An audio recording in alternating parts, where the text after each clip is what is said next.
Hello बच्चों, welcome to my channel English वाला।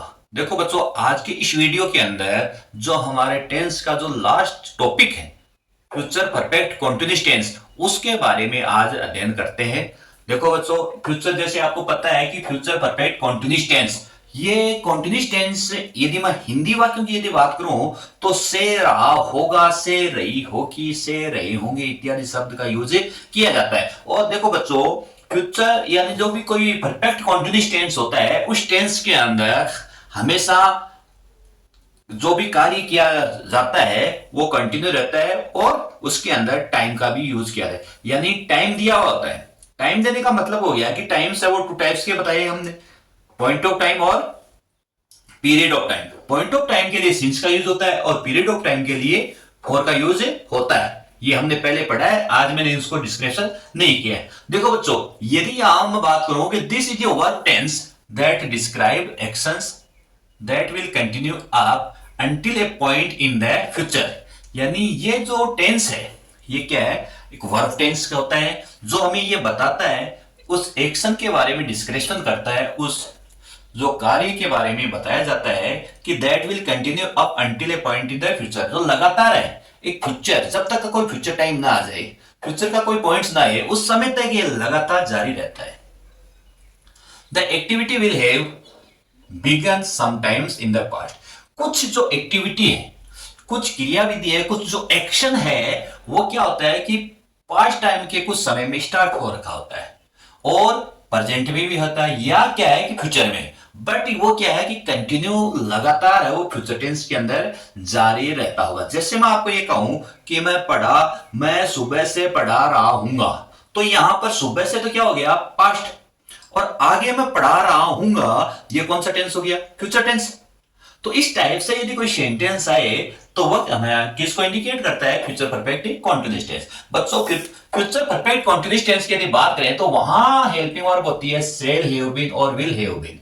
देखो, और आई और वी के साथ में आपको पता है शेल हैव बीन का यूज होता है, अदर्स के साथ में विल हैव बीन का। मेन वर्ब हमेशा वर्ब की फर्स्ट फॉर्म के साथ में आईएनजी का यूज होता है। यदि टाइम्स ऑफ एडवर्ब की बात करें तो सिंस फॉर ऑल और उसके साथ में फ्यूचर टाइम होता है। फ्यूचर टाइम की यदि कंडीशंस देखा जाए तो बाई के साथ में फ्यूचर टाइम आता है, आगे सिंस फॉर आ जाए, या मैं कहूं कि time close in present, present का टाइम क्लोज हो और उसके साथ में सिंस फॉर का यूज हो, उस कंडीशन में इसका यूज किया जाता है। जैसे यदि मैं ये सेंटेंस एक हिंदी में यदि इसको एक्सप्लेन करूं कि मोहन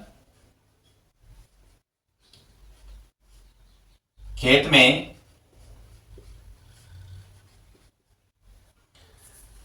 पौधों को पानी दे रहा होगा। मोहन खेत में सुबह से लिख देता हूं मैं यहां थोड़ा सा, सुबह से पौधों को पानी दे रहा होगा। तो यहां टाइम भी तो आता है ना बच्चों इसमें। तो यदि मैं इसको ट्रांसलेट करूं तो यहां सबसे पहले क्या आ गया बच्चों, मोहन। क्लियर। अब मोहन है वो थर्ड पर्सन है, इसलिए किसका यूज हो गया, विल हैव बीन। अब पानी देने को हम बोलते हैं वाटरिंग। ओके, किसको दे रहे हैं, प्लांट्स को। प्लांट्स कहां दे रहा है, इन द फील्ड। अब यहां क्या दे दिया, सुबह से, तो सुबह देखो बच्चों डेफिनेट टाइम है, इसलिए किसका यूज कर दिया, सिंस का, और सिंस से morning,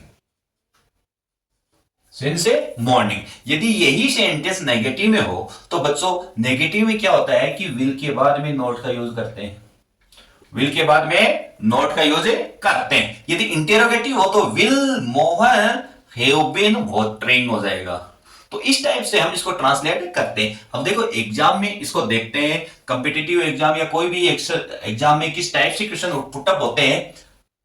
bye December 2026 Seema short stories for 10 years. देखो बाई के साथ में फ्यूचर टाइम दे दिया, तो it means we can say this tense is future perfect, future perfect, but there is used since for all, it means we can say continue, ये continuous tense है। तो we can say this sentence belong to future perfect continuous tense. Okay, तो यहां पे Seema is the third person, so we will use helping verb will, have.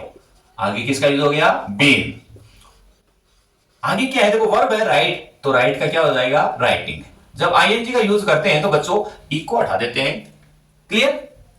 When he arrived है. अब बच्चों यहां सेकंड जो ऑप्शन है, मैंने बताया टाइम क्लॉज इन प्रेजेंट, यदि टाइम क्लॉज आता है प्रेजेंट व्हेन, जैसे व्हेन ही अराइव्ड है, दे, यहां सिंस का यूज हो गया 3 o'clock. क्लियर? तो इस कंडीशन के अंदर यदि सिंस का यूज हुआ है तब यहां पे किसका यूज हो गया? Future perfect continuous tense. यदि यहां सिंस फॉर का यूज नहीं हुआ तो उस कंडीशन में किसका यूज होता है? Future perfect. तो यहां सिंस फॉर हुआ है, इट मींस वी कैन से कि यहां पर हम हेल्पिंग वर्ब किसका यूज करेंगे? Will have been. तो यहां हम क्या करेंगे? विल हैव बीन, और वर्ब क्या है? प्ले के साथ में क्या आ गया? प्लेइंग. प्ले के साथ में क्या आ गया? प्लेइंग. देखो by the next Monday I music for 6 months. यहां वही आ गया फ्यूचर, और यहां क्या आ गया? 6 months है, 4 का यूज हो गया, इसलिए हम कह सकते हैं फ्यूचर परफेक्ट कंटीन्यूअस. और आई के लिए किसका यूज हो गया? सेल. तो यहां हमने लिखा सेल हैव बीन प्लेइंग, या सॉरी लर्निंग लिखा हुआ था, लर्निंग. यदि बच्चों यहां नेगेटिव, यदि मैं यहां नोट का यूज कर दूं तो यहां इसके आगे सेल के बाद में नोट का यूज हो जाएगा. तो बच्चों इस टाइप से जो फ्यूचर परफेक्ट कंटीन्यूअस टेंस की जो वर्ब है, correct form of the verbs का यूज है, हम इसी टाइप से हम एग्जाम के अंदर हमें करना होता है. और ये 2 पैटर्न है, इसको हमेशा लर्न करना. इन्हीं के साथ में क्या है कि इसका यूज किया जाता है. तो बच्चों आज के इस वीडियो के अंदर हमने फ्यूचर परफेक्ट कंटीन्यूअस टेंस को अच्छे से स्टडी की है. अभी तक हमने बच्चों देखो प्रेजेंट, पास्ट और फ्यूचर टेंस के बारे में हमने स्टडी की. वीडियो के अंदर बच्चों पैसिव वॉइस से रिलेटेड, यहां जो हम कंडीशनल सेंटेंस से रिलेटेड, और जो अन्य जो इंपॉर्टेंट रूल्स है, जो correct form of the verbs, उनसे रिलेटेड से जो क्वेश्चन पुटअप किए जा रहे हैं उसके बारे में है वो डिटेल से अध्ययन करेंगे. तो बच्चों अगला जो वीडियो है वो एग्जाम की अकॉर्डिंग है, वो बहुत ही इंपॉर्टेंट है, इसलिए उस वीडियो को देखना मत भूलना. और आज के वीडियो के अंदर इतना ही. बच्चों आज का वीडियो कैसा लगा, किस प्रकार से आपने टेंस के बारे में स्टडी की है, उसके बारे में आप मेरे को है इस लाइक और कमेंट्स के द्वारा है वो बताना. ओके बच्चों, थैंक्स.